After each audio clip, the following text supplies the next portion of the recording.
Somewhere on a server in Florida, there is a spreadsheet with 3.6 billion location points on it. Every dot is a real person, a real phone, a real life, mapped down to which corner of which room they stood in. And the terrifying part, almost none of them ever agreed to this. So here's the question that should worry every single person watching this.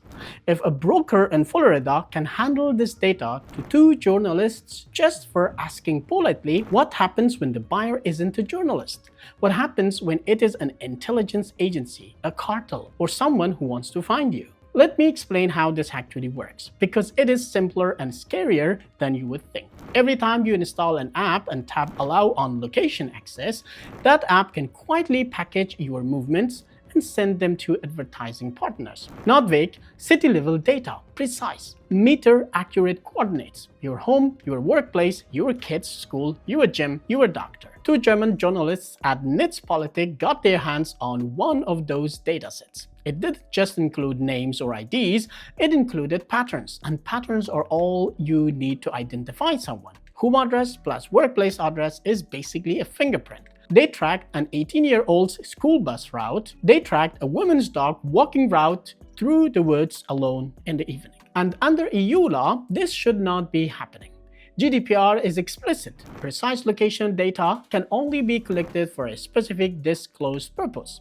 Selling it onward to hundreds of advertising partners is not that. On paper, this entire industry is already illegal in Europe. Hi, I'm Sirat, a lawyer turned cybersecurity specialist. With a background in law and tech, I analyze how technology, cybersecurity, and geopolitics collide to shape global power. And tracking you secretly and selling you with data is exactly where all three of these forces meet at once.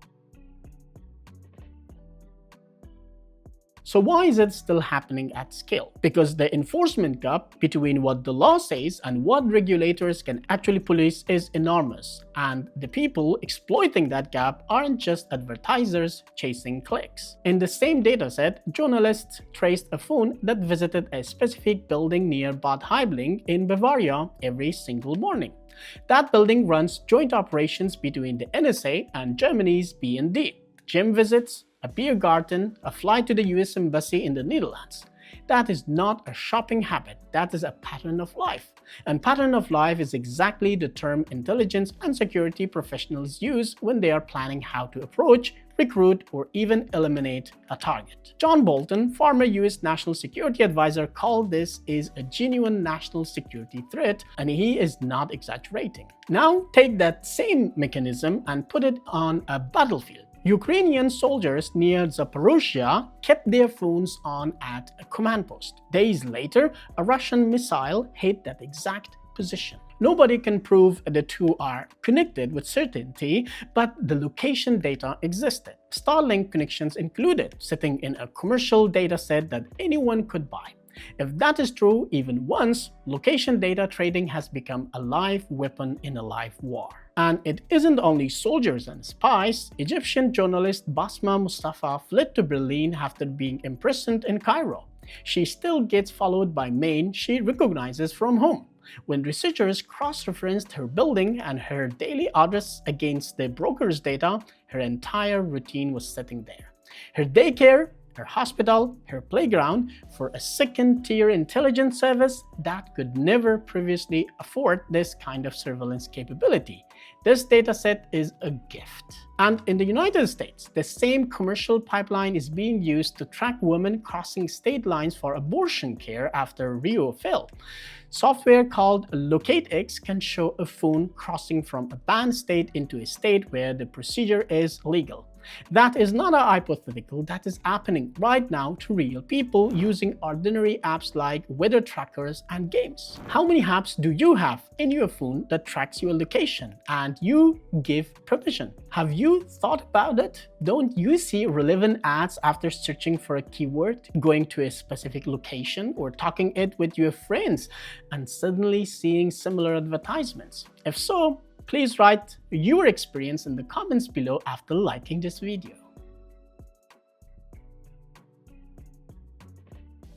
Here's my legal brain kicks in, because the actual mechanics of the loophole are fascinating and infuriating at the same time. A Berlin company called Data Rate doesn't sell you data directly. It just connects buyers to brokers.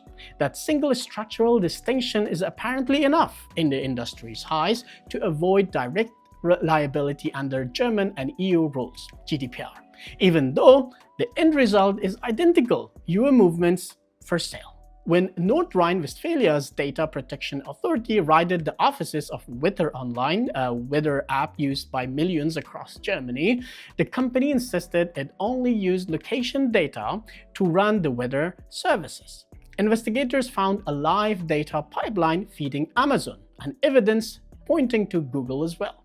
That is the gap between what companies tell regulators and what their own servers are actually doing. And it isn't only ordinary citizens exposed. Researchers found staff working inside the Parlement, the European Commission's own headquarters, in the same data set, including someone close to President von der Leyen's inner circle, which means the EU's own institutions are sitting inside the exact vulnerabilities their flagship privacy law was written to prevent. And this is the part that should genuinely unsettle you. Europe has on paper the strongest data protection law on the planet, GDPR, and it is still failing to stop a trade that is actively endangering soldiers, dissidents, EU officials, and ordinary teenagers walking to school.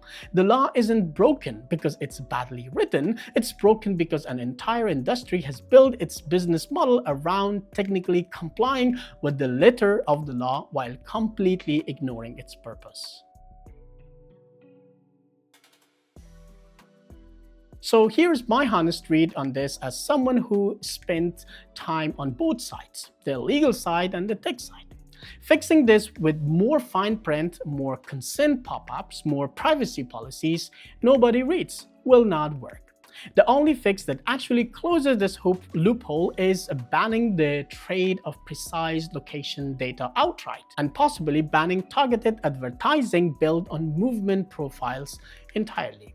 That is a radical position. It's also increasingly the position more privacy experts are landing on, because every software option has already been tried and every software option has already failed. Your phone is not just your phone anymore, it's a location beacon that somebody somewhere has probably already sold. So I want to know where you land on this. Would you support a full EU ban on trading location data, even knowing it means the end of personalized ads as we know them?